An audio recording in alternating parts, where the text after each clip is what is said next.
Previously on Smart Mobility Today, we heard stories about air mobility, ocean and agritech, and the rise of robots and EV industry challenges. This week's show focuses on mobility in cities, tariff-driven auto industry challenges, bug-sized robots, running robots, and a celestial birthday, plus an interview with Yazaki North America about the challenges of AI development.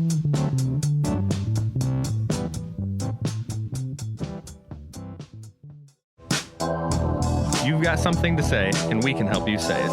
Detroit Media Productions is here for your audio, photography, and video needs. DetroitMediaProductions.com.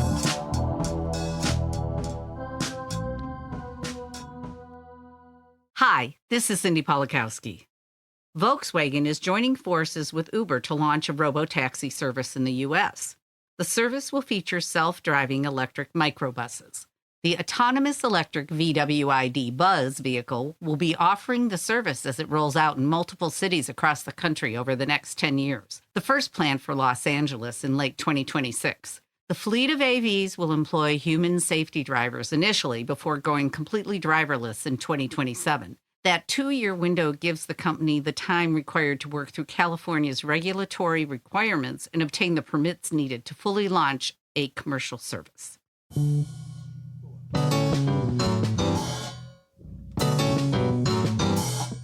In San Diego, a new mobility master plan has been announced. Following 3 years of development, the effort is intended to support a safer, greener, and more efficient public transportation network. This is the first time San Diego has developed such a plan, and it is intended to impact walking, taking a bus or train, or driving a vehicle.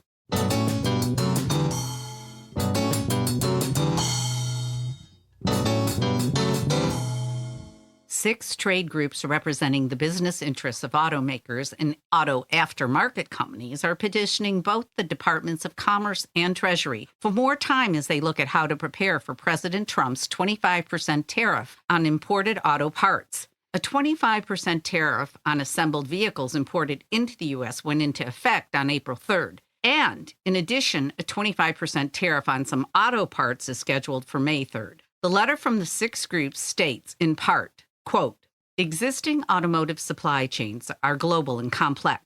They are also exceedingly fragile, and tariffs on auto parts will scramble the global automotive supply chain and set off a domino effect that will lead to higher auto prices for consumers, lower sales at dealerships, and will make servicing and repairing vehicles both more expensive and less predictable.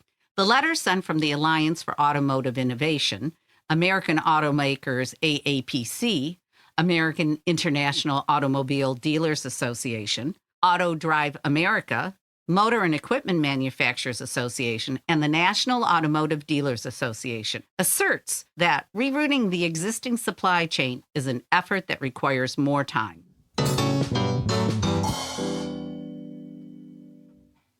This is Dan Keelan, publisher of Global Automobility. I recently had an interesting conversation with Joe Hamanka from Yazaki North America about the work they're doing to help growing companies with their AI development, especially concerning the need to properly and efficiently label the many images used in building AI systems. Here are some key excerpts from that conversation. At Yazaki, we've been deeply involved in the automotive industry, developing advanced sensing technologies and mobility services. Along the way, we encountered a significant challenge: preparing high-quality annotated data for AI development. In proof of concept and new technology development, the key challenge was how to deliver high-quality annotation under tight time and resource constraints. We decided to build an internal team that could handle even high-difficulty labeling tasks. This was all about saving time and ensuring our AI teams could focus on what really matters. Over time, we realized that the same challenges exist for many other companies, so we began offering our expertise in image annotation as a service, helping others tackle the same challenges we had faced. The most common concerns we hear are about not having enough time or people to handle image annotation internally, especially when resources are tight. For growing companies, the biggest issue is that your engineering team often spends more time annotating data than actually developing the product. That's something we've seen firsthand. One project that stands out was with a client developing autonomous driving systems. They needed semantic segmentation for hundreds of thousands of images, covering both complex urban and rural environments, all within a short 2-month window. Despite this scale and complexity, our trained annotators achieved 99.5% labeling accuracy, which proved crucial for their model performance. After delivery, the clients told us our data significantly reduced their model's pulse recognition rate. We understand the importance of getting the right data in the right format quickly. That's exactly what we're here for.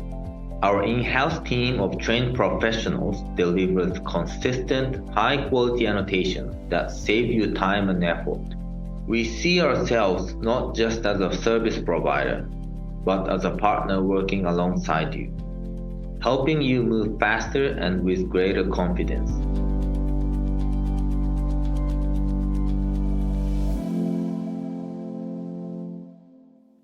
If you want to know more about what Yazaki offers and the problems that they solve, register for their upcoming May 14th webinar. You can find a link to register on our homepage, globalautomobility.com. Looking for better ways to manage your IT, phone systems, or remote workforce? Improve your organization using technology that works for you. psntechnology.com.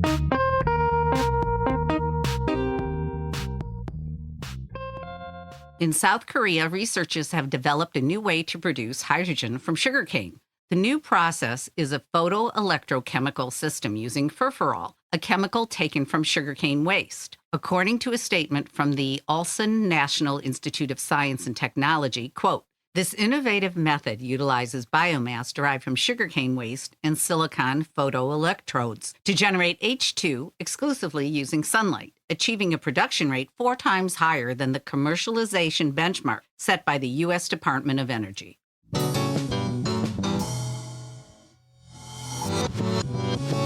Two China-based technology leaders are competing to bring down EV charging time. The good news? That race has brought the charging time for an EV down to about the same time it takes to fill your tank with gas, about 5 minutes. The not so good news? This technology won't be available to you if you live in the United States.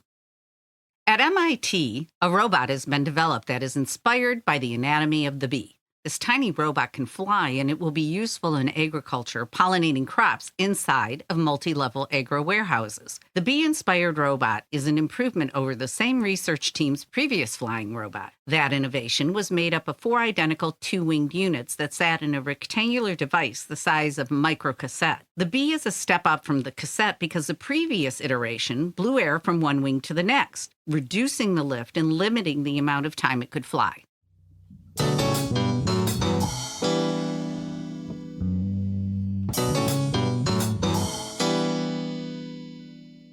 Now a story about bigger robots. These don't fly, they run. Last week in Beijing, the world's first half marathon was held, featuring people and 2-legged robots. 12,000 human beings and 21 robots raced. Guided remotely by human beings, the robots ran on a separate track, but during the same race. Of the 21 robots, 6 crossed the finish line. The best bot time, 2 hours and 40 minutes. The fastest human finished in 1 hour and 2 minutes. The Chinese government, in its own race with the West for dominance in both robotics and artificial intelligence, hailed the event as an historic moment. We will be right back. Ready. Do that again to the top. All right, I'm ready. No, that's fine. All right, ready. More water. But I can give it a go. Presenting. Too many. I did. Hey, I shut put the door. a pee in. It makes no sense.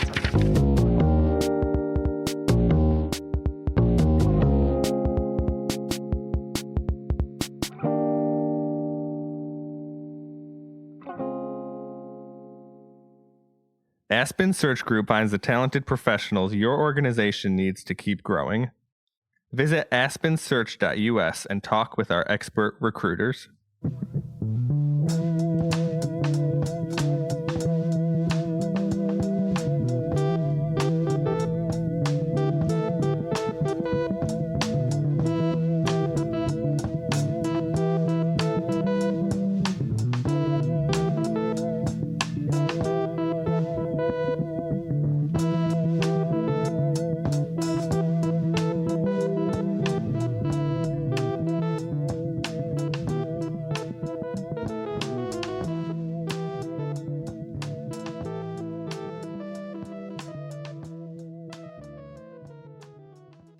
Just this week, I opened a panel discussion at Lawrence Technological University. The event was called Our Smart Future, and it explored the ways that companies and organizations are innovating and supporting innovation in mobility. The moderator, Ed Corey, led the panel discussion with experts from ITC Holdings, TechTown Detroit, Centropolis, Fontaine Modification, and the Michigan Office of Future Mobility and Electrification. The event closed with the 2025 Global Automobility Industry Innovation Award, awarded to Michelle Reeves, Executive Director of the Detroit Area Pre-College Engineering Program, preparing young K-12 people in Detroit for careers in STEM.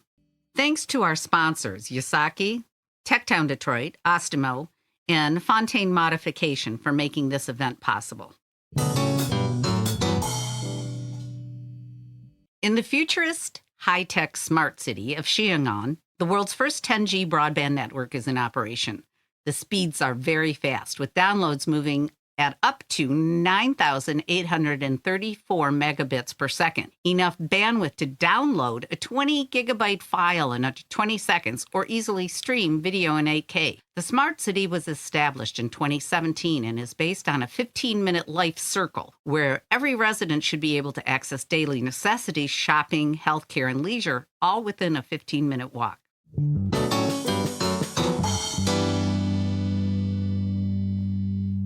Finally, a birthday celebration. The Hubble Space Telescope celebrates year 35 in space this week. While that sure sounds old for technology, Jennifer Wiseman, senior project scientist for Hubble at NASA's Goddard Space Flight Center, remarked that, quote, Hubble is more scientifically productive now than ever before, which is kind of mind-blowing.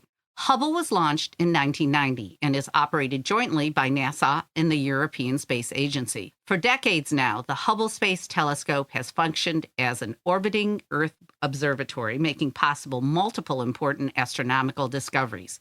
Happy birthday, Hubble!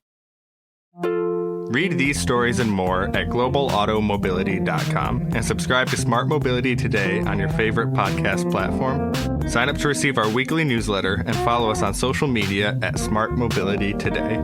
Produced by Detroit Media Productions, this is Smart Mobility Today.